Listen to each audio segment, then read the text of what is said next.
Welcome to episode 2 of Subbed Off Early. Welcome back, guys. Tez, aka the Gaffer Tez, with George. Welcome back, guys. Episode 2, and I'm downbeat already. Man. We'll get into that. Obviously, on the chest today, the boys, Saturday's fixtures. It worked out well. It worked out well for us this week. It worked out well for after 84 minutes. After that, it was good. Big result, obviously, for Arsenal, for the boys. Come through clutch, especially after the weekend as well, with so many teams dropping points. But what was you thinking after 84 minutes? 84, I was frustrated. I'm not going to lie to you. I was frustrated. Obviously, go on. With what were you frustrated with? The result. Okay, the result. Not the performance. Okay, not the performance. Not the performance. Performance was good, but obviously when Arsenal concede, everyone's always going to go into that little defensive shape, low block, and then it was just about us finding that little key to kind of get through and try and score a goal, and of course set piece again. But there you go, set pieces are working. Seems like everyone's doing these set pieces and long throws again now. Yeah. But yeah, I'm buzzing. I'm not going to lie. To go to St James's, 1-0 down. It's a tough ground. Yeah, tough ground to go to, especially for us last couple of years. Hasn't been going well. It's been a bit of a struggle over there. And then it just seemed like the same thing was going to happen. Because we played well. I'm not like the first half an hour, we were all over them. Yeah. Obviously, we've hit the post. Nick Pope's turned into prime Neuer. Yeah. Just getting down, getting fingertip saves. I thought Eze played well. The squad selection was good from Arteta. He Took had the Eze. handbrake off. Took the handbrake off, what we were talking about, Okay, and what pretty much every Arsenal fan was talking about. Took the handbrake off, went at them, and then little mistake from Mascara, tried to hook it back to Raya, hit it out for a corner. They've scored the corner again. It's a bit soft, the goal. I don't know if Gabriel's at fault, if it's a foul. It's not a foul, but yeah. Yeah, it's not a foul, but you know what it is? I think that's like the second time that's happened to him, where it doesn't look like it's a foul, but it's just the body shape he's in. He's like in a slanted squat position. Yeah. So any little push is going to put you off balance. He's got to expect the contact. Tez, you're letting him off the hook there, mate. I'm letting him off. He's great. He scored the winner. He couldn't be off the hook. I'm saying, yeah. So he was too soft in that challenge. Too soft. He was. He felt something and just went down. Yeah, he did. It's just too soft.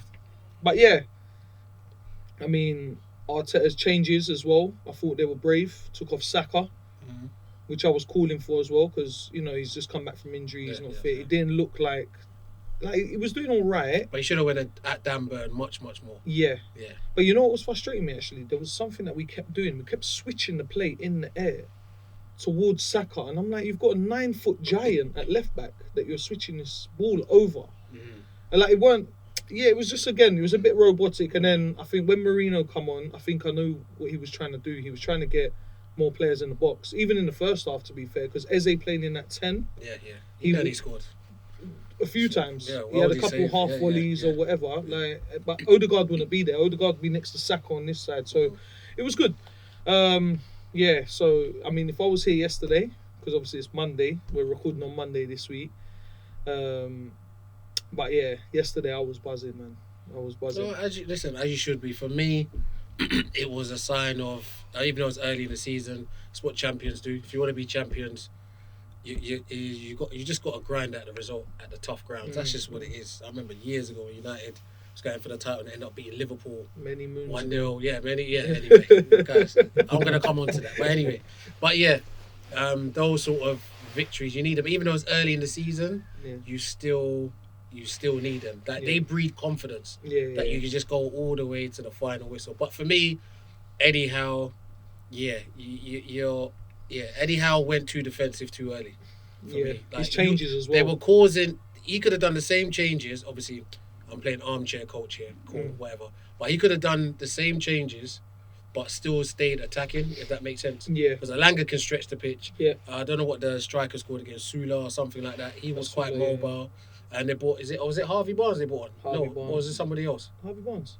So whatever it was. So they could have just done like for like if they wasn't. But they just sat in a 5 because they were concerned about Dan Burn. That's what it is. So they sat in a 5. Dan Burn could be one of the free centre. You know what backs. hurt them though? What? Livermento going off.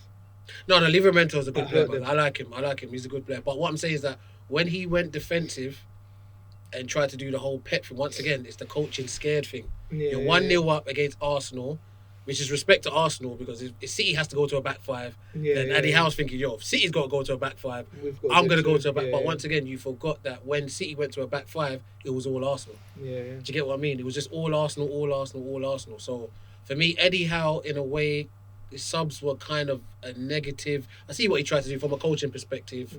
You're thinking that, yo, if I got Dan Burn, Shaw, and who's the other guy? He's a decent centre back. Is it Turam? No, Shaw weren't playing. No, was it TM? TM, and then who's the other one? Then they had Lascelles and then No, they brought Lascelles on later. Botman. Yeah, but yeah. So they tried to go 3 centre backs. Yeah. If you're gonna put it in the box, Arsenal's, Gabriel, all these guys. So he tried to do that, but it didn't work. But for me, Arsenal, that wasn't a statement win. It was a statement win for Arsenal because your record over there. Yeah. And whatnot. So now you've what? Who have you played now? You played us. You played at Old Trafford against United. You played Anfield, and you played Newcastle. That's 3 tough games, away games out the window now. Yeah. So that's and why City I said home in that 6. City at home as well. Yeah. So for me, and you've only lost one then. Yeah, Liverpool. Yeah. So for me, Arsenal, it was a statement win for them. Yeah. I think if you lost again to Newcastle, it was one of them bogey grands. It was a big result. Yeah, Massive it was a big result. Especially because I'm looking at the game. Obviously, 84, 85 minutes, we've equalised. I'm saying, all right, cool. Have you done the same thing again? Remember what I said last episode? What's that? Done the whole celebrating. Marino's right. It's not only until but I they think ran. it was no. I'm they saying ran and got the ball it this was time. it was who was it? Gabriel. Someone had to come and grab. I think Timber had to come and grab him and say, "Yo, let's get back to the halfway." Yeah, Gabriel went for the ball. Got Marino going to. I'm like, mate, stop. Listen, get the ball and just go back. Like you're trying to be champions here. You know what it is? It's the relief of scoring because it's like we're all over you. You're in the moment. Yeah, You're in the moment. Yeah, I get it. That. Yeah, we'll go on to other people that have done it this week as well, so I don't want to hear it from other people. Yeah, no, 100% for me. But yeah, so that was obviously I'm looking 1 point. I'm thinking, all right, cool. We've gone to St James's. If we get out of there with a point, obviously I was like, let's go for it because there's still time. And then with the stoppage time these days, there's always like at least like 5, 6, 7, 8 minutes. Yeah. So obviously I think 8 minutes was added on again. Yeah. So I'm thinking, yeah, we can do this, man. And then it basically got to that time where we're thinking, all right, it's not going to happen. Then incidents galore. Yeah. So let's go back to the Gyökeres first penalty. Yeah. So I know we've spoken off camera, but we'll speak on camera as well. Okay. Yeah. So for me, it's not the fact that whether it's a penalty or not, right? It's the fact of consistency. That's for me. With VAR, with refs, I need to know what the rule is. Because if I can get a toe on the ball and clatter man, it's reckless. Was it a clatter though? If you go back and watch it properly, it wasn't a clatter. I watched it. He actually went in there and whatnot and half-heartedly stopped, and his body position just stopped, and Gyökeres kept on going. Okay, so I saw some refs. Yeah, they said because his foot was planted. Okay. Yeah, and he touched the ball. They're saying that's why it wasn't a pen, and obviously it's gone. But his knee has still moved forward. Like he's still like gone in recklessly. But what's made the first contact? It's the ball. So it's in the rules. It's not a foul. All right, cool. So I'm just gonna give you a couple examples. Right? That's cool. Let me just give you a couple examples. Going back to last year, I forgot what team it was against. Yeah, Saliba. He's headed the ball, and then he's headed the guy's head. Do you remember that one? Where he's headed the ball, and he's headbutted the guy and a penalty. I've never seen that given ever in my life. Is he not contacted the ball first? 100%. So they got it wrong. But that was but this is what I'm saying. Consistency. The week before, Robert Sanchez against your boys. Yeah, when he punch. No, the kick. Oh yeah. But that's blatant though. Yeah, but so was that. But Sanchez didn't touch the ball. No, he did. Sanchez did not touch the ball against us in Buemo. He did. He did not touch the ball. He touched the ball. Tez. If you're going to give examples, listen, he did not touch the ball. Everybody knew that was if the editing works, run the clip. Listen, the clip. It works. Watch Robert Sanchez. Watch Robert Sanchez's reaction. That tells you. And to be fair, Pope's reaction. Yes, I don't even think he even realised he touched the ball. That's what I'm saying. His reaction was just like, oh yeah, I did. My knee did clatter his knee. But then, by law, it's not a foul. In real time and whatnot, he's gone in the football community. It's reckless. A foul because if it was anywhere else on the pitch, Yeah. it probably would have been given That's a what foul. I'm saying. But so I just need consistency. And also, sorry, just to add to that, Eze had the ball. Yeah. And then he's restarted it and gone, here you go, Newcastle. But we still had the ball. So what's happened there? I forgot about that aftermath of that. So it's just like, literally, Eze's got the ball, Pope's at a goal, and he's gone penny. All right, cool. Then do we start with the ball in the box? But listen, ultimately, by law, it's not a penalty. It's just as simple as that. But in the football community, I need consistency. But what you're saying is correct. But referees, whether it's VAR, whether it's refereeing with no VAR, football has always been like this. You get some and you don't get some. It's just what it is, guys. Just scrap VAR. Just scrap it. No, VAR doesn't need to be scrapped. What it is, scrap it. What it is that I think VAR, in terms of like goal line technology, everyone agrees that needs to be done. Offside, the automated system. I don't know why that's still taking so long. Because if it's an automated, semi-automated system, just put it on the system and see if it's offside. We're still doing the whole. I'm still seeing camera angles going around. Just put it on the offside, no problem. And whatnot. Penalties, 100% VAR needs to be involved. VAR needs, because let me tell you why. Consistency. But once again, because especially penalties, that's not a penalty by law, and the referee missed it because it was so fast. Now, what you're saying is correct. You can go to another Arsenal example where, like you said, Saliba's headed the ball first. Then they've just got that wrong. And Robert Sanchez one. No, when you watch listen, it back. guys, Robert Sanchez. Buemo went past him and he's off. Everyone knows. Even look at Maresca's action. He even tells you all you need to know. Maresca wasn't even debating it, so that lets me know. But after seeing Gyökeres's and Nick Pope's, he might think, "Whoa, he didn't touch the ball. Going on? He didn't touch the ball." So all right. So then there was another issue, the Gabriel one, which I thought they were going to give a pen again, where he slid in. Well, that could have been given a pen easily, but by law. Once again, by because law, he's kicked it it's first. He's kicked it first, and he's rebounded off. Who was it again? I forgot, Newcastle player, but then I think he's hit his shin and went back onto his arm. Yeah. So by law, that's not a penalty. But also, can I just say something? Like, it's such a close range. He's sliding in. Is that not a natural body part? That's not a natural body part. Yeah, but how you meant to slide? You can't slide with your hands. Number one, don't slide. That's number one. Yeah, but it's so that's what. Listen, this can be desperate. What you want, slide with your whatever you want to do. Slide with your hands on the floor. Slide with your hands on the floor. But no one slides like this. You're not playing baseball. No one slides like slide like this. He went in. That was all in. We're in 2025 now, Tess. People don't slide with their arms in the air. You can, man. No. He's not expecting the ball to come this way. He's thinking I'm catching the ball. But what I'm saying is, it was a great decision. When I saw the replay, the first replay, I was like, oh, that's a penalty. Yeah. But I didn't see when they showed the second one, I didn't see the rebound off the Newcastle player onto his leg, then his arm. Yeah. Which then now results in it's not a penalty. Yeah, so both of them they got it correct. I mean, justice was served, guys. Justice was served. Gabriel stepped up, big header. They weren't served. Yeah. Eddie Howe gave it to them. That's what happened. Cheers, Eddie. Appreciate you, mate. Yeah, no problem. We went and earned that. No, but it's a big win. Yeah, it was a big win. Yeah. And then obviously we cut the points down to 2 points now. Let me ask you a question. Go on. Because a certain someone came back onto the pitch. Okay. In the game for Arsenal. A very important player, Martin Odegaard. Okay, yeah. Now what happens? Play them all. Play who? Eze, Martin Odegaard. And who? Saka, yeah. Because obviously Madueke is injured at the moment. Okay, yeah. But my thing is, so Eze comes from the left? Yeah. Okay. He can drift in. I'm not saying he can't. Yeah. I'm just saying how Arteta, if I'm just going off Arteta's actions, he's very, Trossard will run back. Eze is not going to run back. I think he'll work him. He'll make it work. I don't see. But also, we shouldn't have to run back much. You see the way teams are playing against us. Man. In this day and age of football, everyone's got to run. Unless you're Ronaldinho, but Messi, those guys that can walk around. Eze, listen, you got to get them boys. Trossard, all right, look, he's a squad player. Eze has to start. For example, Odegaard has to start. For example, he controlled that game when he come on. By the way. For example, you got West Ham next week, yeah. Yeah.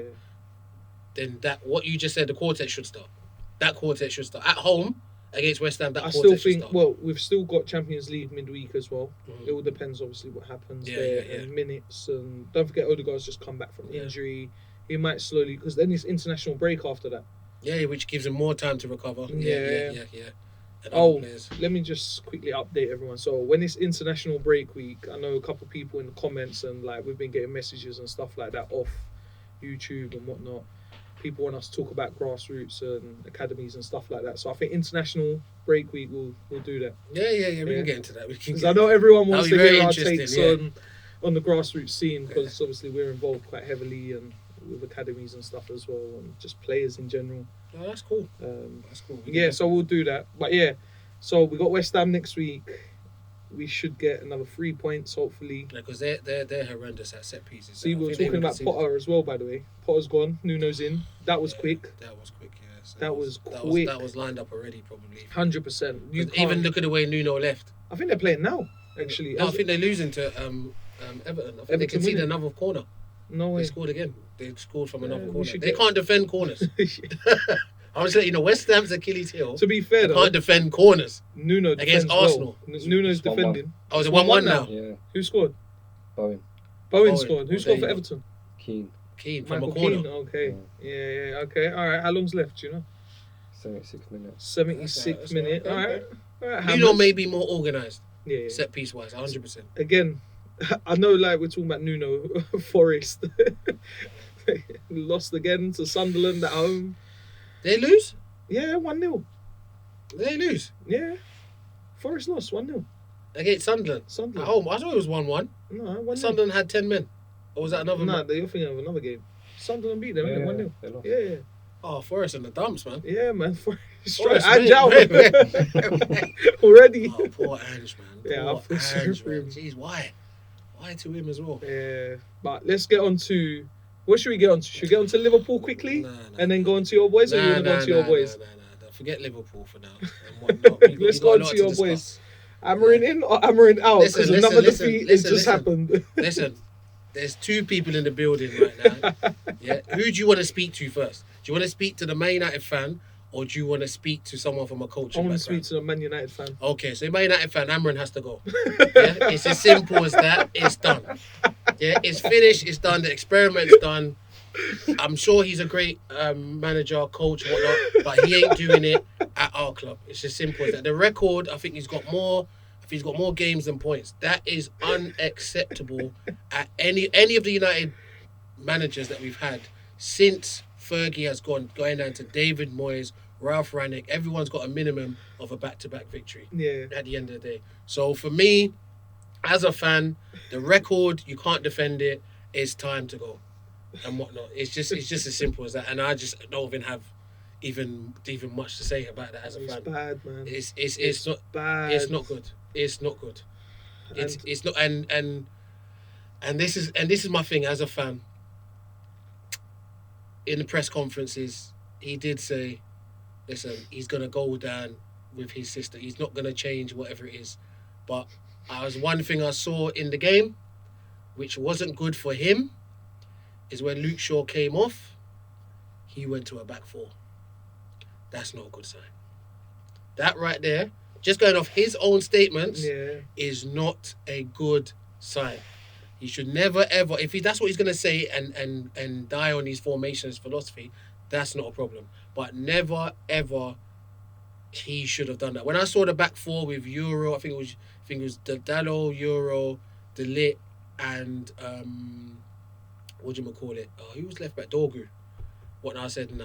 Is he finally admitting to himself that, you know what, like, do you know what I mean? So as a fan, I'm looking at that and I'm thinking, you basically just told us that you don't now believe in it and whatnot. It's got to the end. You know what? So as a fan, he's got to go. It stinks, man. The stubbornness. Is it taking this long for him to get over it? Of that formation's not going to work with these players? Because, look, I think you said it as well, yeah? And a lot of United fans have said this. The problem was scoring goals. Mm-hmm. And do you remember I said, your defence stinks. Your defence... What? Yes. Let me land first, yeah? Let you land. So, the system he's trying to play with that defence, it doesn't work. You haven't got Gabriel, Saliba and Van Dijk back there. You've got some... Like, De Ligt, just for me, he hasn't hit the heights that he should have hit. He's a little bit too heavy, not good enough for me. Maguire, obviously we know what Maguire's about. He's just not good enough anyway. He's all right, not great. Euro, he's got a lot of potential, But they're going to kill him in that team because the experience he's getting is not good experience for me. Because there's too many mistakes happening. You're conceding way too many goals. And you've spent all this money on these strikers or attacking players. They're not even scoring. I know Sesko scored. Which was the only thing good that came out of that. Yeah, like he's finally off the mark. But Mbeumo's not scoring. Cunha's not scoring. Like, you're not really... I don't know, man. It's just not working. And then, obviously, the midfield is a massive problem, which we touched on in the last episode. I can't... Tez, everything you're saying, like I said, you're talking to the fan now. Yeah. So I can't fault anything that you are saying. Your keeper stinks. I mean, that keeper there. I mean, that third goal. I mean... But then you went the keeper. No, but what I'm saying, I thought my eyes deceived me with that third goal. Yeah, did it swivel? I just thought it was a deflection it just went in the middle of the goal. He done it with the eyes. He's in the middle of the goal. And he's dived away from the ball in the middle of the goal. He's done it with the eyes. He's looked at his eyes. He thought he was wrapping it in that corner. He's just gone this way. So what I'm saying is... It's too far out to get done with the eyes. What I'm saying is, as a fan, it's time to go. Okay. It's time to go as a fan. Yeah. But now... But you know what? Sorry. But you're saying time to go. Before you get your coach's hat on and start talking about all that stuff, I know where you're going with this. Mm-hmm. But this week, they're looking at next managers where if he loses to Sunderland on Saturday, because you lot got Sunderland at home, obviously Sunderland in good form right now as well, they've done well. If he loses that game or draws and then you've got Liverpool, I think he'll go. If you don't get wins in the next, I feel like he's going to save himself for the Sunderland. We're not. Listen, but as much as I'm hearing Xavi. I'm not interested in Xavi. No? I'm hearing... It's the Premier League. What's his name? The Brighton manager. No, I'm not hearing him either. And then Iraola. I'm not hearing him either. Who are you thinking if he does go? Or you don't know? Listen, I'm waiting to. You want to ask the coach? Okay. As a fan, he just needs to go. I don't Coach know. I don't know who comes in, but as a fan, guys, he just needs to go. He needs to go. All right, now let's ask the coach. As a coach, Amorim needs to stay. Okay. So I'll tell you why. Listen, I'll tell you. This is why it's different. I'll tell you why. I'll tell you why. Someone once famous said, the ex-Man United manager, that this club needs open heart surgery. That's what he said. Yeah. And everybody clung onto that word, which is Ralph Rangnick. Yeah. And he was absolutely right with that assessment.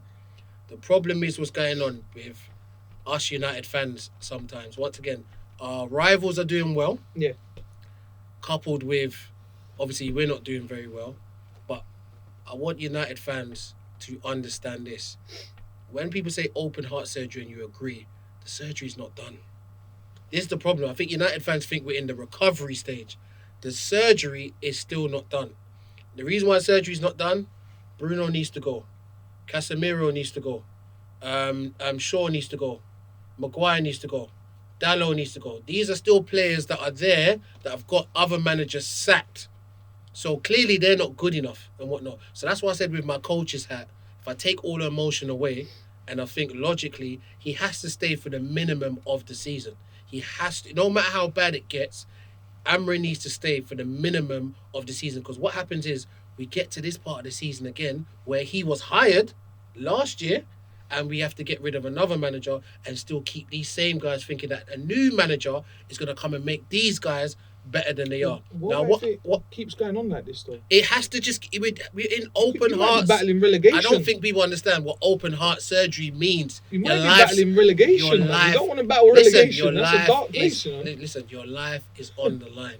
We ain't getting relegated, so let's just forget all that nonsense. We're not getting relegated. But I'm saying right now, we're still in the open heart surgery time. There's certain players that still need to go. I think people really think that, the Rashfords, Antonys, Garnachos, because they've gone, we've got rid of the bad apples. Do you believe in this manager? Like, do you genuinely believe that he is this next big thing and next Arteta?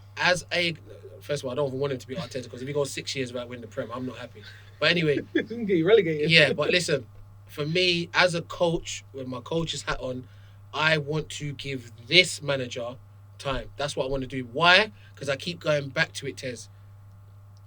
If Wilcox and Barada finish the transfer window and thought that Kobe Mainoo, Ugarte, Casemiro and Bruno Fernandes was going to help us be successful in the league, in the Premier League this season, they also need to go too.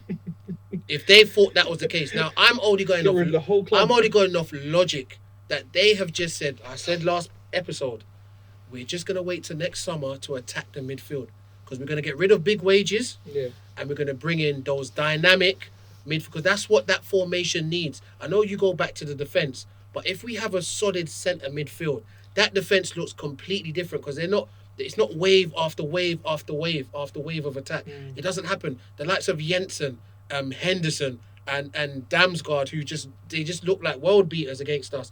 Those players won't dominate our midfield. It's because none of our centre midfielders are good enough to play high level Premier League football. They're not. Is there, Tez, ask me the question. Is there any club in the Premier League, and I'm talking to the promoted ones, who would swap their midfield for us? Probably not. I don't think that. I'm going down to Scott Parker and Burnley because they've got some dynamic players in the midfield. This is how low I'm going in terms of how low our midfield is. Let's just say top six. I mean, the thing is, top six. Who would you take as centre midfielders, not players? Top six as centre midfielders. Who you taking as centre mids? Yeah, none. And that's what we're talking about here. We're not talking about players. Like we're not talking about Bruno's stats. We're talking about Bruno as a centre midfielder. Yeah, I wouldn't take any of them. You wouldn't take maybe any of them. Maybe he needs a fresh lease of life. I'm saying. You're talking about maybes. I'm talking about top level squad player. Do you see what I'm saying? For me, all of those centre midfielders can be squad players for that position. Yeah. So I think what's happening is that I just want Amorim to survive, and that's what I'm saying about the tweaks. It's not about the formation. It's about the tweaks, the adaptation. I don't have the centre midfielders, so let me put an extra one in there and split my strikers. But that's the problem right now. It's because he's going with this system. You know you don't have the players. You don't have the players, so why are you persisting? So that's why it goes back to my point, Tez. Has he been aligned with the board to say, listen, remember, he's the one that pointed at Belabor. But even if he was aligned with the board, then you're planning to get rid of all these 5-6 players. Yeah. Why play them in them positions? Like, that's not the way. Like, you're not going to use them anyway. What do you mean? Like, if you get rid of them. So why don't you just adapt for now until you can get rid of them? That's my thing when I'm talking about my coach in terms of I want to survive, but now sometimes I question, does he even want to survive? Yeah. These are the things I'm questioning in terms of... He sounds downbeat. Like, not downbeat, but like he's trying to antagonise and just get himself out of there. But the thing about it, it's not even major... That's the thing. Listen, as a coach, I see him looking at Maguire and just... I mean, what can I do with this? Like, Maguire was brought, like, even my Man United group, people are asking, why did he bring Maguire? Everyone knows why he brought Maguire. If you put your logic hat on, he brought Maguire because you got Coyote who can throw the ball from one length of the pitch to the other, throw in after throw in, corners after corner, free kicks. Maguire's our best header of the ball. So that's why he was in there. The problem is with Maguire, when Henderson looks up and sees Thiago 1v1 with Maguire, this ball's going long, and he don't trust his pace. There was no need for him to step up there. He should have stepped up early if he was going to do that, but there was no need. You just go run back with him, and just see and just. Because even the second goal as well, De Ligt, like everyone. Second goal, De Ligt's all over the place, and then but once again, another player comes back to Dalot, sleeping, not checking your shoulders. Dalot's run from right wing back to cover the middle because De Ligt's out there, and he hadn't even checked his shoulders, and Thiago just ran behind him. It's poor, Tez. It's poor. No, I get it. Poor goals. I get it. It's and it poor, can't be all down to Amorim. That's my thing. The system is poor with them players. It's worse with them players. I get that. Just have your bank of 4, man. Just play a 4-3-3 for now until January, and just try and get some more players out. I get that, but I'm saying I've gone through this with Ten Hag. Ten Hag played 4-2-3-1, 4-3-3. Yes, he wasn't as bad as Amorim, but these are the same players that were not good enough for another formation. So what do I need to do? Another formation. Look at our centre backs. Have we got a solid 2? No, we don't. So we have to play the extra third centre back. Obviously, Martinez coming back would help, but he's injury prone, so he would solidify a lot of the stuff. But we don't have a 2. We don't have a strong enough pair. He's a small centre back. As well. but in a 3. Oh, in a 3, on the left hand side. We don't have a strong enough 2. It's the same way midfield. We don't have a strong enough 2. You don't even have one that's like world class. Euro can obviously Euro not right, but Euro, if he was playing another experienced player, that's what I'm saying. He could do it. You don't have one that can, if you're going back to your point, that can get into the top 6 teams. Not one centre back. That's why we play 3. Yeah, I That's know, what I'm saying. But this is the problem because you're playing three terrible, No, but not terrible, but you know what I mean. Like, but what I'm saying is not good enough centre But backs. Tez, what I'm saying about those three, it doesn't matter what three we play. Yeah, I'm telling you right now, guys. If you put Saliba, Gabriel, and give me another centre, is it Mosquera? Yeah. If you put them as Man United's three centre backs, no, on paper it sounds solid. Solid. But guess what? Guess what makes Gabriel and Saliba so solid? When they have Zubimendi and Rice in front of them. Yeah, but they're solid. No, but your team would be much better. No, but do you see? They'll be winning them aerial duels. But hear what I'm saying though. I'm saying the way we I get what you're saying. our centre midfield. Your midfield. Where do you win and lose games? Yeah, in the middle. In the centre midfield. Arteta knows this. Guardiola knows this. Klopp knew this. Even when before Klopp left, he left them grabbing Birch. Do you know what I'm saying? Certain players, like if you don't have a centre midfield, it doesn't matter what's around that centre midfield. That's why they call centre midfielder what of the team? Who? Say again. What do they call centre midfielder? What of the team? The engine. No, the heartbeat of the team. Your heart stops beating. And the engine, yeah. Your heart stops beating and the engine stops working. Yeah. The car's not moving and your body shuts down. Yeah. So we don't have a heart or an engine. So, other than Belieber, who would be like your dream two that you could not dream, but like need, realistic two? I that just you can need. get in there? They don't pay me to scout. So therefore, what I'm saying is, just two dynamic centre midfielders going along with Seko Kone. We've got someone, a Senegal youth international, who would be playing now, but I think he got injured. I think he got a serious injury, so that's why he's not playing. Okay. Me personally, if you're asking me, yeah, I'm going into the boardroom right now, yeah? In the summer, when Saudi came with that 100 mil for Bruno, he goes. Yeah, then what I do, I'm going to keep Collier, who we loaned out to West Brom, who's another youth player, but he just runs around, nothing special, but he gives you energy in the middle. Would you have kept McTominay in there? I would have kept McTominay, but not really though. Because he's kind of better than but a lot of them boys. But even McTominay, you've realised with him, he's better going into the box. Yeah. Than playing centre midfield. Yeah. So with McTominay, I wouldn't put. I'm talking about that position there. I'm having someone like Collier and Mainu, and I'm just going with that because it's not good enough as it is. Do you see what I'm saying? It's not good enough. So for me, 100 mil from Bruno, yeah, sat in there. Bruno, thank you for your service. Casemiro can come in and out when he can. Well, Ugarte was meant to be that guy. But Ugarte is not good enough. Did Amorim sign Ugarte? No, he didn't. Who signed Ugarte? Ten Hag? No, it was Ineos. Ineos signed him? Yeah, that stinks. Yeah, so for me, I'm just saying, until once we sort out, that's what I told you before. Once we sort out that centre midfield, you will see a different Man United. That's why I want to give him my coach's hat. Is saying, give this guy time until he gets his centre mid. Because if you look at his bias, I don't know, man. But look at his bias. Team is struggling. I'm not gonna lie. I'm just enjoying it right now. I know you're enjoying it. I'm enjoying it. But I'm saying, look at his bias. Dorgu, goodbye. Cunha, goodbye. Abuemo, goodbye. Sesko, you can see potentials there. I mean, Cunha and then Abuemo and Sesko. I'm talking about paper. Let's talk about paper, not what's going on. I thought Ugarte would have been a good buy. No. Ugarte, no one rated Ugarte like that. No one rated Ugarte like that. No one looked at. No, but I'm saying those are the 4 players he's bought. Correct? Is it just them 4? That's them 4. Remember, his first signing was Dorgu in January. Remember, he came in November. No, just Dorgu. Okay. But this is what I'm saying. If that's your 4 signers, that's letting me know, with my coach's hat on, you know what's needed at this club. Yeah. But we still need another couple of windows, that open heart surgery, to get rid of. Remember, he's only coming up to a year. So that means, Tez, if we get rid of him and we get Glasner, like everyone wants, okay, well then this time next year, Glasner, you better be doing something special. Otherwise, you can go too. Yeah. That means we're only giving managers a year now. So that's what I said. As a fan, Tez, it's time to go. More games than points. But as a coach, he has to stay at least to the end of the season. At least. And that's what I would say. But the thing is, if these results don't improve, then he's going to go. Then whatever happens. Forget what you think. Forget what I think. He's going to go. Because the fan pressure is going to get there. I don't think this board cares about fan pressure. They're going to. When people start going mad. Listen, when Man United are turning over 666 million and they finish 15th and they lost the Europa League final, trust me. They're not. It takes a strong board to. It takes a strong football structure to. If you lot don't beat Sunderland, and you lot go and lose to Liverpool. We're losing to Liverpool. Which no, I hate you're saying. not. I'm a United fan that day. No. We're losing to Liverpool. You know Let's that. go. You know that. Glory. Let's go. How many managers have been sacked off Liverpool embarrassments? Nah, man, we United that day. Cool, I'm with you that day. Cool, we're going to be here and we're going to be celebrating together. Cool. Yeah? I want him to... Well, I just want him to get results. That's all. But if he loses to Sunderland, he's in big trouble. But this is the problem. You're at home as well. This is how numb we've got as fans. Once again, my fans' hats on. Yeah.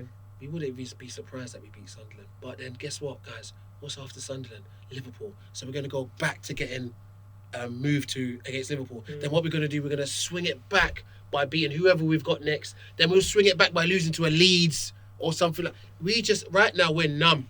That's what it as fans. You say that, but I don't know if you've seen. There's that guy. I think he popped up on my Instagram or something. But he's growing his hair until Man United win 5 games in a row.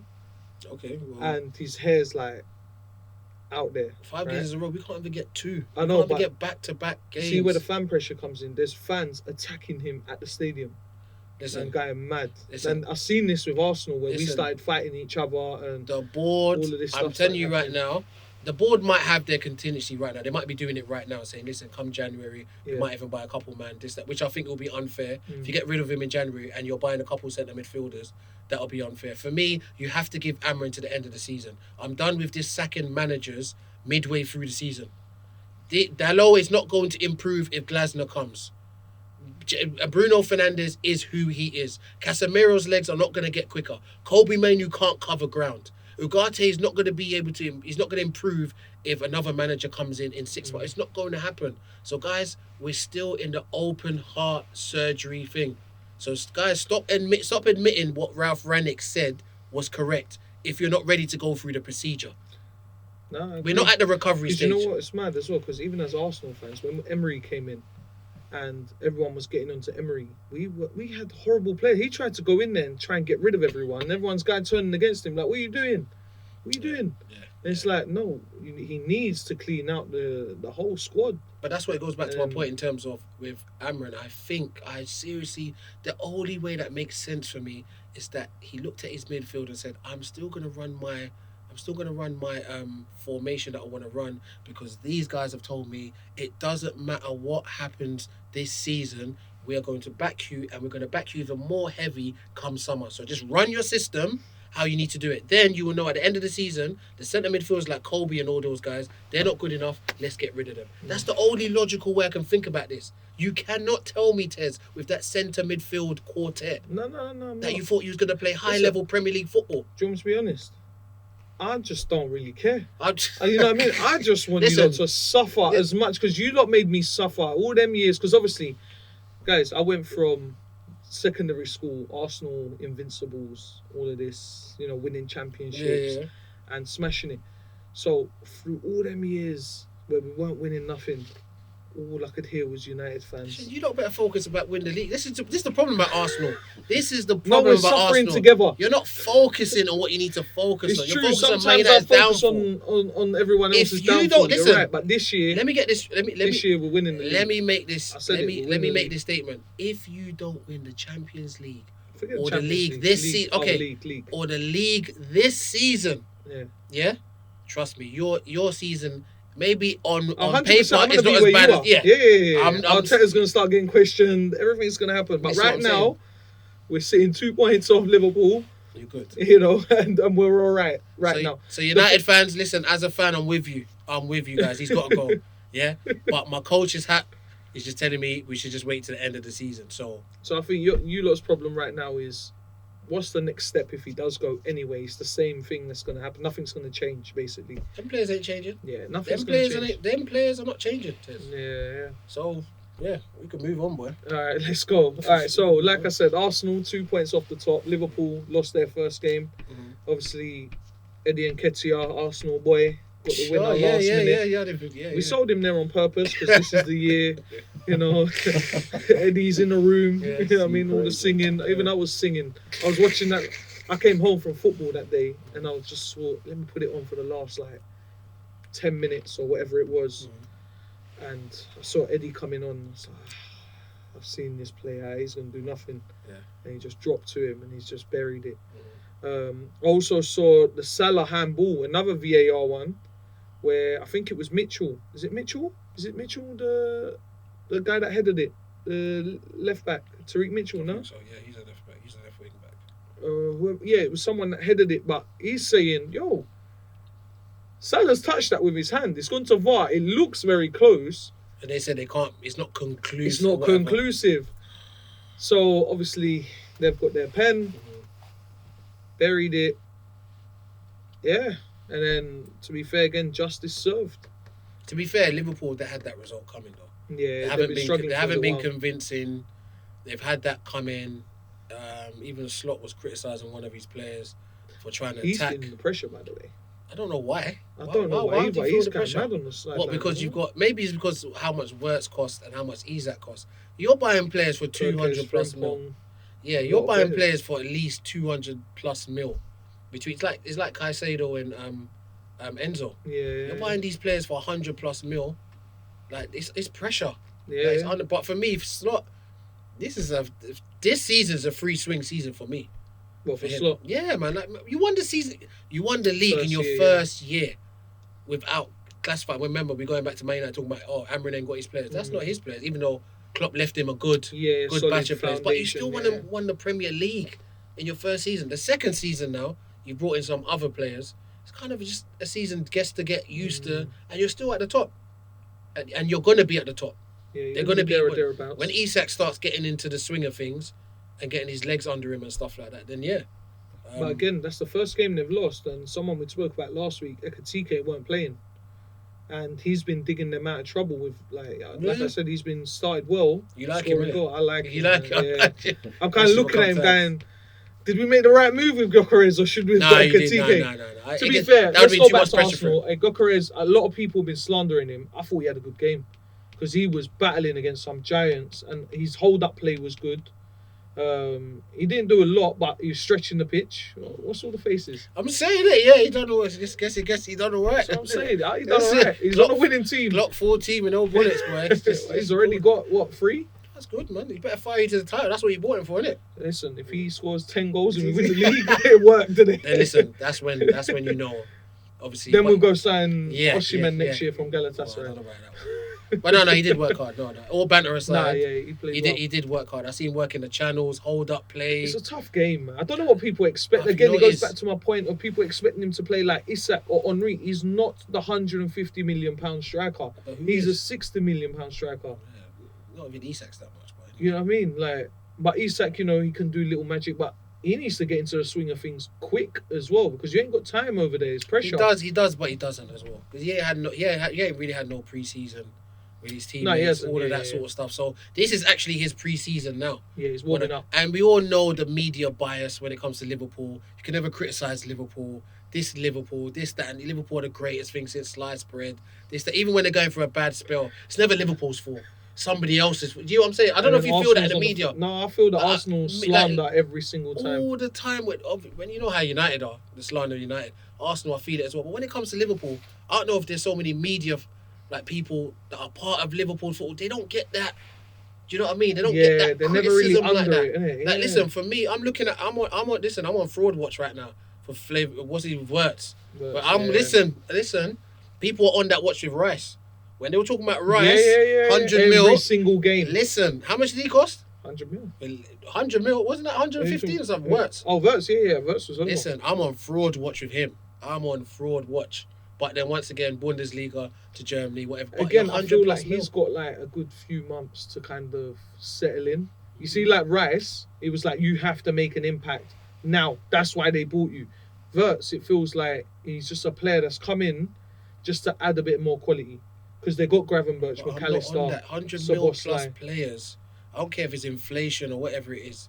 Same way we got onto Enzo, same way we get onto Caicedo, same way we got onto Rice. Anyone that's 100 mil plus. The pressure will come more if, let's say next week, they go and lose to Chelsea. Because they're playing Chelsea next week. Yeah, but I think where?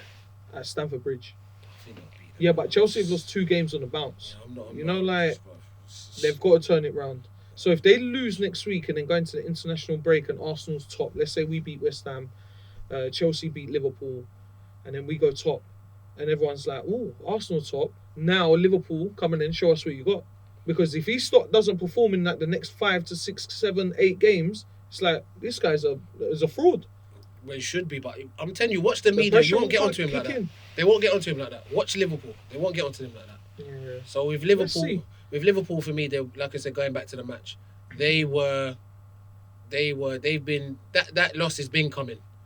It's been coming. But also on the flip side as well, Palace. Listen, Crystal Palace. Listen, Palace. I don't think people want to play Crystal Palace right now. And obviously, well, and that's why Glasner's name has been thrown in the hat because he plays a 3-4-3 and whatnot. But once again, look at his centre midfield. They're better than us. Yeah, it goes back to the centre. They're better than us. Got good. I mean, that's a player that you should probably sign. Adam Morton. No, I'm not interested in that hype. You don't want him? I'm not interested in that hype. He's a good player. He could play. I'm not saying he's not, but see that Man United shirt, it weighs a little different to the Crystal Palace shirt. Yeah, he's a good player. So he's a good player, but when you put that United shirt on, it's a different weight. He's gonna end up. He's better than what we've got. Yeah, I can tell you that now. You should sign him. I don't know about that, but he's better than what we have. That's for sure. Definitely better than what we have. Nah, you know what? Give credit to. I don't think they've lost in like 24 games, 25 games, or something ridiculous. Palace. Yeah. It's like 18 games, I think. 18 games. 18 games? Yeah. We'll fact check that in a second. Yeah. Palace? They're on a mad win run. They're smashing it. They're unbeaten in a lot of games. To be fair, even speaking about Palace, that's you talking about Man United's going to get what? We need Mark Gay. That's who we need. Yeah. If we're playing the back three, he'll probably end up with Liverpool. But I'm saying this is a player that we should be going for. That's the centre-back. As a back three, left of the back three, come on. Leadership, quality, character. I think he can wear that shirt. But listen, how many games was 18. it? 18 games. 18 unbeaten. What? Not on a winning run though, just unbeaten. No, just unbeaten. Yeah, Palace is That's smashing still it. for a club like Palace. Of course, smashing it. And they got rid of Eze. Yeah. Not got rid of him, but got good congrats money to for Palace, him. man. Keep it up, man. Yeah, man, Palace is a surprise package, to be fair. Do you think? Chelsea lost at home to Brighton 3-1. So they lost to their feeder club. Yeah. That's madness, isn't it? They've lost to their You're going to give us all your money, plus we'll take the 3 points too. That's crazy. That's mad. Welbeck scoring 2 goals. Listen, shout out to Danny Welbeck here, because legend. he's one underrated. He's been playing since 2005, 6. I think he's on that James Milner run. Yeah. Like, they are seasoned professionals. Like, you know what? He's always been a good player. He's always injury prone. And he wasn't consistent. But then when he gets consistent, injury hits. I like Danny Welbeck, man. Yeah. You know what you're going to get. He's just an honest striker. He's going to score goals. He's going to be a nuisance. He's not... He's Brighton level. Yeah, Brighton level. Where there's no pressure like that. Play your game. Get some consistency in your game. And whatnot. Yeah, but shout out to Danny Welbeck, man. Like, but Brighton's always turned over Chelsea, no? I don't know. Because that's always been the running joke. From what I've seen, the feeder club and whatnot. Yeah, but they literally Brighton are good as well. Brighton are solid on their day. Yeah, on their day. They're just a good Premiership team. Yeah, they beat City and now they've beat Chelsea. They're a good team. They're a good team, man. Shout out to Brighton. But Chelsea Spurs, for me. Going back to Chelsea. Chelsea right now is run as a good business. Chelsea's just a good business. Yeah. Whether they're a good football club, it remains to be seen. Yeah, they make good money. But in terms of a business, the owners have done well. In terms of a football club, that NFL baseball type of... They're in transition as well. They're trying to find their correct players so that they're trying to find the right pieces to the puzzle, I think. No, I think they've got the right piece. They've got too many pieces.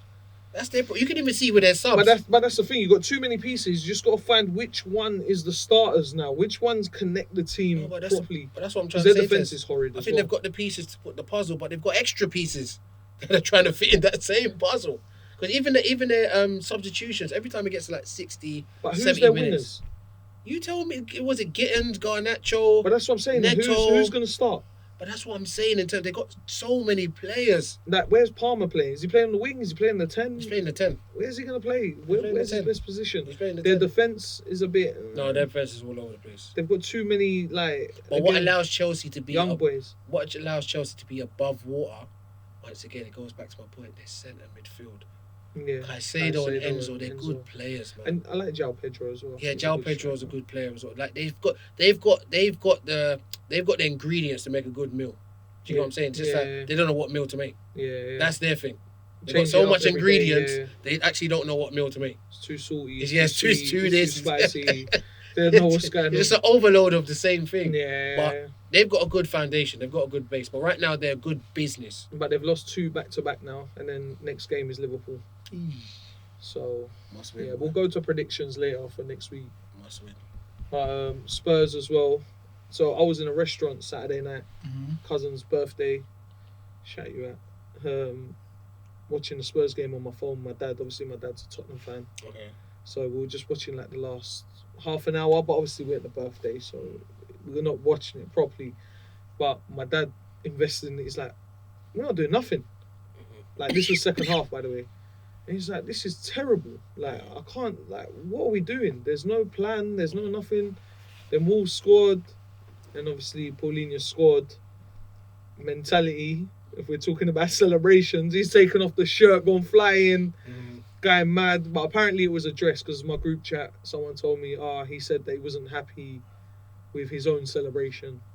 So he overreacted, somewhere. I don't know if this is confirmed or whatever, but someone said this to me last night.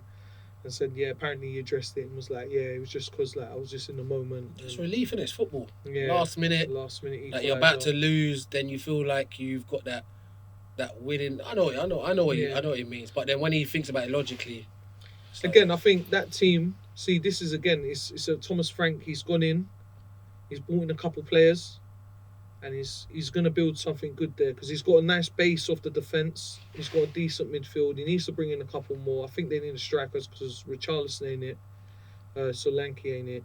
They're good players, but obviously they had Harry Kane. They had a killer up there. Mm-hmm. So if they want to progress, they need someone just a little bit better. Because who else? They got Maddison. They brought in Simmons. Yeah, so kudos, whatever. So yeah, I mean, for Spurs, you got to give Thomas Frank time. Yeah, 100%. I just have to give him time. He's a good manager. He's a good character, good manager. He knows his football.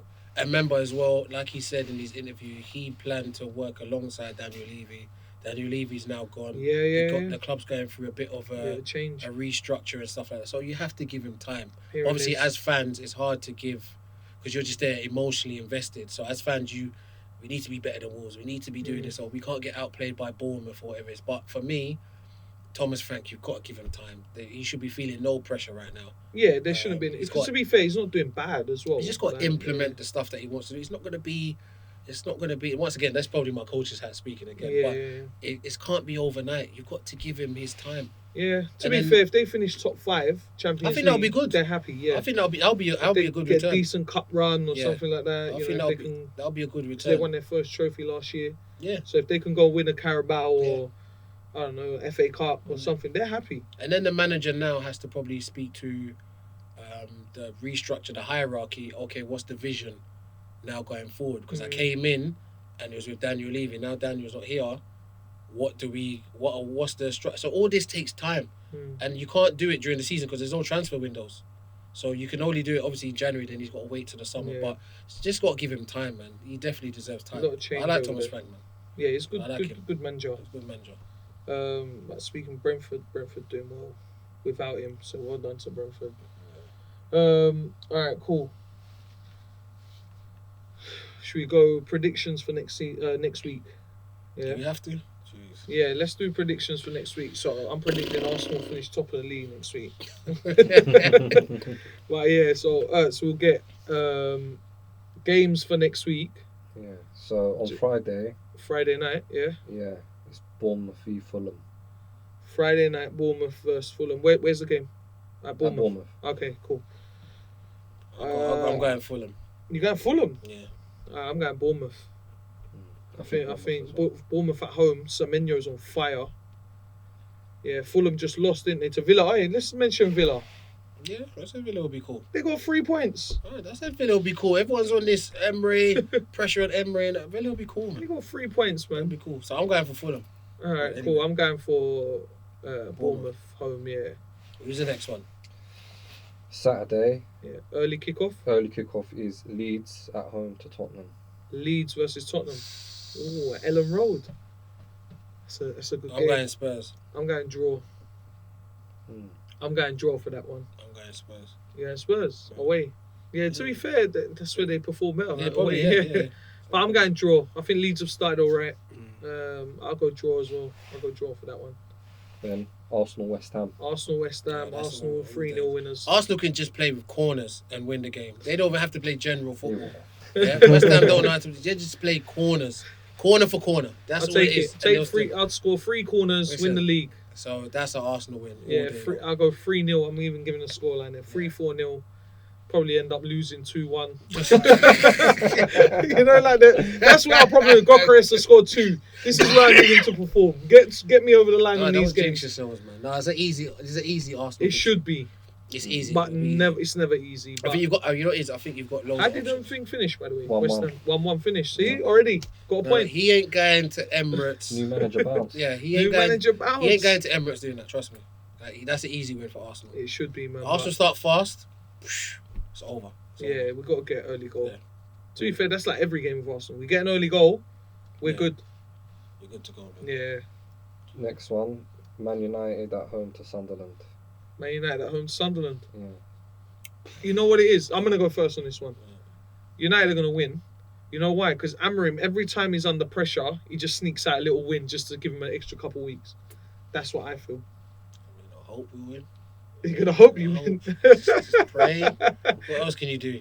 Wish. I think United are going to win. Like, just take it like 1-0, 2-1, something like that. Stinky game. I don't know what the score would be, man. And right now, we just, like I said, we're numb. Wow. We're numb. So but I think United will win. All right. I was going to say, I we'll think win. United will win. We'll win. Hope Sunderland win, but I'm going United win.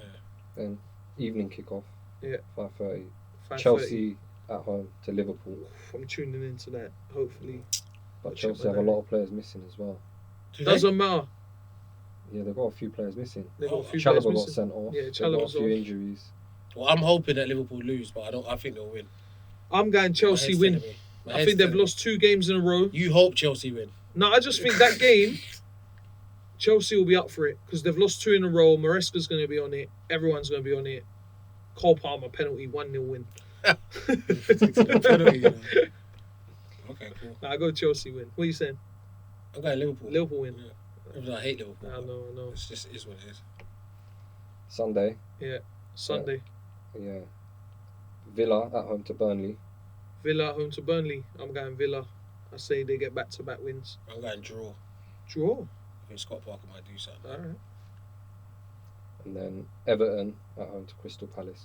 Everton at home to Crystal Palace. Ooh. That's a tough one, you know. Because, yeah, Palace are unbeaten. They're on form. But Everton aren't bad. Yeah, Everton ain't bad at home, you know. Little Dewsbury Hall, Yeah. Grealish and... I'm going to go draw with that one as well. Yeah, I feel like... Is that the 4 o'clock kickoff on Sunday? No, 2. Oh, it's a 2 o'clock kickoff. Yeah. Is there another game after?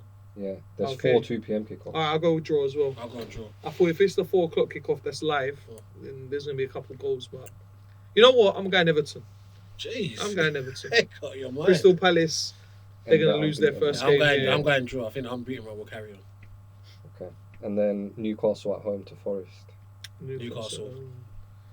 Well, and yeah, Yes, Newcastle. Yeah, I was Newcastle, going to agree on that. yeah.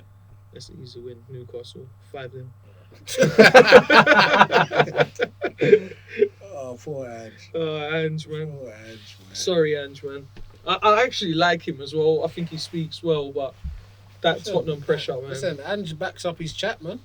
Innit? He nothing did to say. him. He did say. Mm. It's Forest as well. Maybe they might win a trophy in his second season. You don't know. Mm.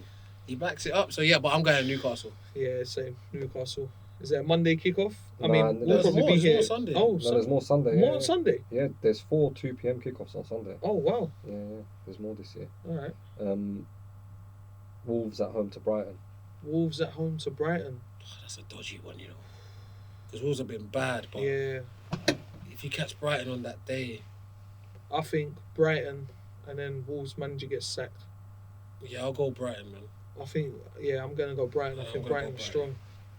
And Wolves just haven't... You know what? Off the Spurs game, Wolves didn't do too bad, but I'm going to go Brighton. I think he's going to be under heavy pressure now. Yeah, I'm going to go Yeah. Brighton. And then at 4:30 on Sunday, Brentford at home to Man City. Oh, Brentford at home to Man City last game, Super Sunday. To Those long Brentford throws. at home against Man City. Yeah, yeah. By the way, we didn't mention Man City. Just took care of Burnley. Yeah, that's what they do, though. Yeah, just took care of them. Man City just do that, innit? And also they're picked up form. Haaland's banging in goals. Doku's looking lively. Foden's looking. They just want to be in and around it. Yeah, they're looking That's what lively. they want to do. You know what? They're just under the radar. I'm gonna go Brentford. No, not Brentford. I'm gonna go draw. For that game. I'm going to go City because I think City can handle they've got the centre backs and the personalities to handle those long balls. And I think that City's quality up front will be the difference. Because even, like I said, as much as we were bad United in that game, we still had opportunities once again, the final third, to make. Look at the goal that we conceded, the Maguire goal. We were through in the final third. Dalot just got to play a simple pass, couldn't play it, nicked it, went over the top, they scored. I don't think Man City's doing that. They'll play the right pass. They'll make the right movement, whatnot. So I think they'll punish Brentford, to be fair. So I'm going Man City. Yeah, by the way, behind the camera we've got Ertz. That's the guy that's behind the camera telling us the fixtures and fact-checking at the moment. City's looking good. Haaland's looking good. He's just started again how he always starts, just scoring goals. Just does the job. It's what he does, isn't it? Yeah, it's the best in the world, isn't it? Yeah. Best goal scorer in the world. So let's just do that. Yeah, I think that's pretty much the roundup of them fixtures. Was there a Monday game? No Monday game? I think and then it's international break. Yeah. We're not talking about internationals. No. I'm not into it. What are we going to do? San Marino versus Turkey. Oh, jeez. We stunk up the place, man. Versus Andorra. We played Spain. Everyone was like, yeah, we're going to do bits. Spain hit 6. Listen, Turkey ain't worse than Ghana, mate. I'll tell you that. We could have been qualified for AFCON, mate. No way. How can you not qualify for AFCON? Ghana didn't qualify for AFCON. Listen, you watch AFCON, see if you see Ghana there. Oh, my God. Is there AFCON this year, January? Yeah, December, I think. Oh, in December? Okay. Which, once again, we will have players out. I think it's next season. They're changing it, by the way. There's going to be 3 weeks of international. So you know how they go for like 1 week? It's like 1 week and then we play. It's normally 10 days to 2 weeks. Yeah, so next year, it's going to be 3 weeks where they're just going to bang out the games. And then that's it. And then I think it'll be like a little break until later on. Something like that. Okay, so they condense it. Yeah, but that means 3 weeks without Prem. What are we meant to do? We're going to have to watch the San Marinos and England versus Andorra. Nah, mate, I won't be watching that. Let's go down to Albany Park. Watch some grassroots football, mate. I'll do that. Go to Heron Hall or something. Watch some grassroots football. Straight.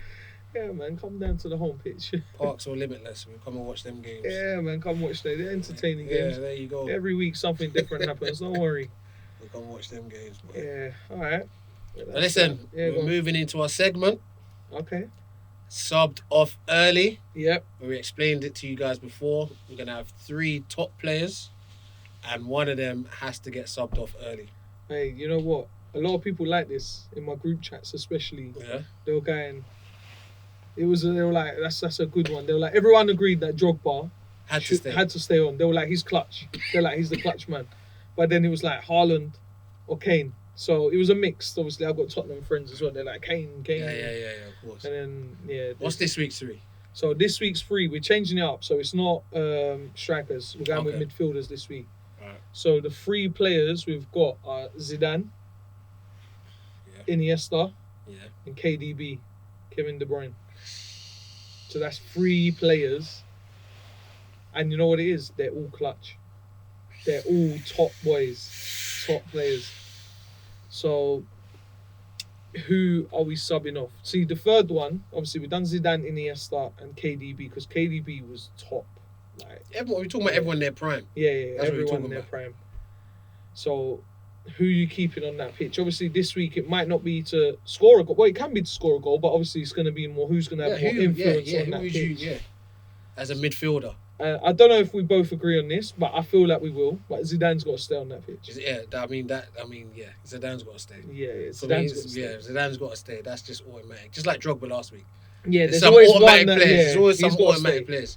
But yeah, he's got to stay. But then you got the small magician, Iniesta, or you got the tall magician, KDB. I'm gonna let you choose first. I'm subbing off. I'm subbing off Iniesta. Ooh, you know, I thought you weren't gonna go there, innit? Yeah, but obviously I don't like City, but no, forget that. But I just thought when I look at everyone's prime, like De Bruyne can give you, he can assist or score. I think Iniesta, yes, he scored in the World Cup final. That's what I've got in my head right now. He scored in the World Cup final. I get that, but for me, I think Iniesta's game was opened up more because of Messi. if you don't have a Messi up front who's just floating and being a false nine, I don't think it gives Iniesta that room to have that extra space, me personally. Yeah, I hear you. But in terms of, it doesn't matter who De Bruyne's playing with in his prime, and obviously Zidane, we don't need to talk about Zidane, but for me, I think De Bruyne, you set him back that ball and he whips that ball in, or it's a free kick, or he can score a long range goal, he can get into the box, and whatnot. And obviously Iniesta's a top player. Like, for a 4 or 5 year stretch, Iniesta, like, seriously. But for me, if I'm going for a game, which I'm always thinking proactively, I've got to keep someone that I know can score a goal out of nothing as well. See, I don't think Iniesta can score a goal out of nothing. You know what I think he is, will need the Iniesta, link-up play. He will need the link-up play play to do... Now, if I don't have Messi in front of me... But also Iniesta, like, I don't... Or David Villa. Xavi, Busquets. Yeah, but what I'm saying is that the whole team... What I'm saying, he needs those players to be him. But does he? No, he does. Does he, though? No, he does. I've seen Iniesta... No, he does. Do madnesses. That's why Iniesta is not on that Zidane level. But Well, remember, he's there. won. Obviously, it's a different sort of player. But bruv, he's up. What I'm saying, he's won the same things, if not more. But he's not up there with Zidane. I don't know, man. Iniesta for me, when I used to On watch paper, Iniesta he is. play, he was special, man. Like, just the way he used to move that ball and get out of tight situations where he just...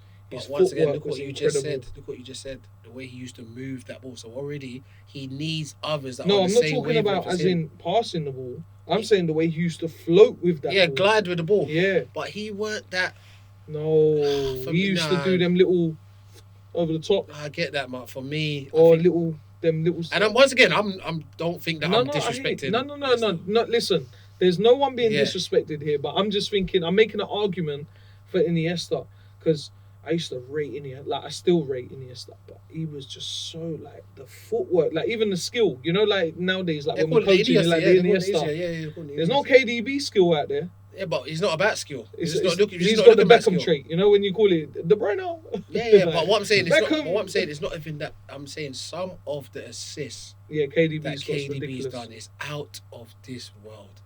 Like, So you're subbing Iniesta right now. I'm subbing Iniesta. I'm talking about everyone in their prime and what everyone can do as a collective.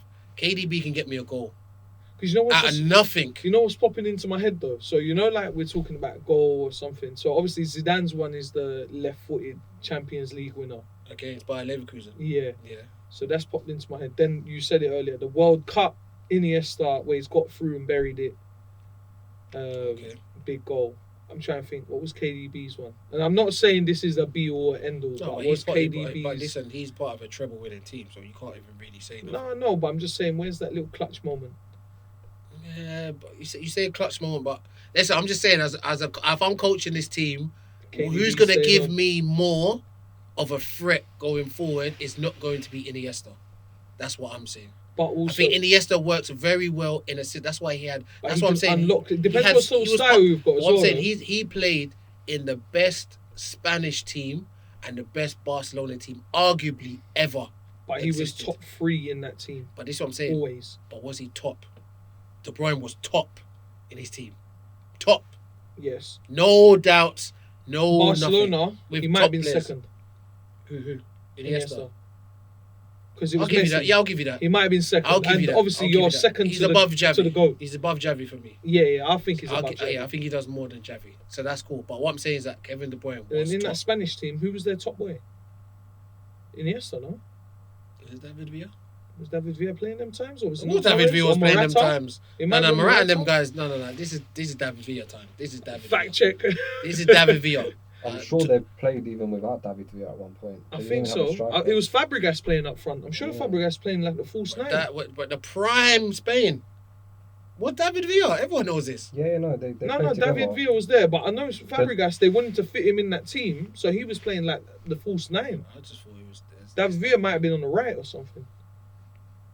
Because they had, obviously, Xavi, Iniesta, Busquets, that's obviously set. What's that, the World Cup final? you know What what happened? it is? They won the Euro, World Cup and Euro. Yeah, they won both. They won both. Yeah, but like they won it like... Euro, World Cup, Euro. Yeah. I think so, yeah. You know what? Yeah. But I'm saying if once again we're just going off the players. We can't go off stats. Euro 2012 final. Yeah. Who was man of the match? It was Iniesta. Iniesta. Was that where he scored the winner? Yeah, I think so. No. so it He was- scored a winner in the World Cup. It was the final. World Cup, yeah. Yeah, World Cup final. yeah, but Euro 2012 final was man of the match. Did he score as well? Let me see. No, he he didn't scored. score. He didn't score. But yeah, let's see. Yeah, but you know what it is? Listen, if you're I want to see going, that lineup. if you're going off, He didn't score and he was still man of the match. yeah, if you're going off that, then yeah, I see. You know what Definitely, I'm saying? I know what you're saying, because if you're saying that he was man of the match 2012, scored the winner in the World Cup final, won again. Was it 20? Did they win 2014? I don't know. Whatever it was. Yeah, I The lose two, them year, dates the for 2 you. years later. Plus, he destroyed Man United in 2 Champions League finals. Absolutely destroyed them. So you know what? The boy might have to go. You know De Bruyne was what? getting Yeah. subbed off. You know what? Iniesta was top, man. You know what it is? I was just looking at the player No, I as hear they you. You are. was looking at the profile as But well yes. and what So, he can but do. for me, yeah, I think you got a point there. Yeah. Yeah. I'm subbing off KDB. Yeah. but KDB's got to get KDB subs, yeah. is class. Yeah. Like, I'm You not had to taking just him- remind me there Yeah, like of what Iniesta was on. what he was doing. Yeah, I in think- clutch games. Yeah, like It was he's not one I of them that you I can still do forget. feel. Oh, but there was no Messi in Spain, though, wasn't it? Nah. We're still doing the same things. But that's what I'm saying, because Okay. because that's why I wanted to be like, all right, once again, all right, he might have done it with Barca. And Kevin De Bruyne had a talented Belgium team. Didn't He do the same did, thing. he did, man. You And know he- what? That's and the biggest shame. So that that's team. okay. So then he's got to give it to Iniesta.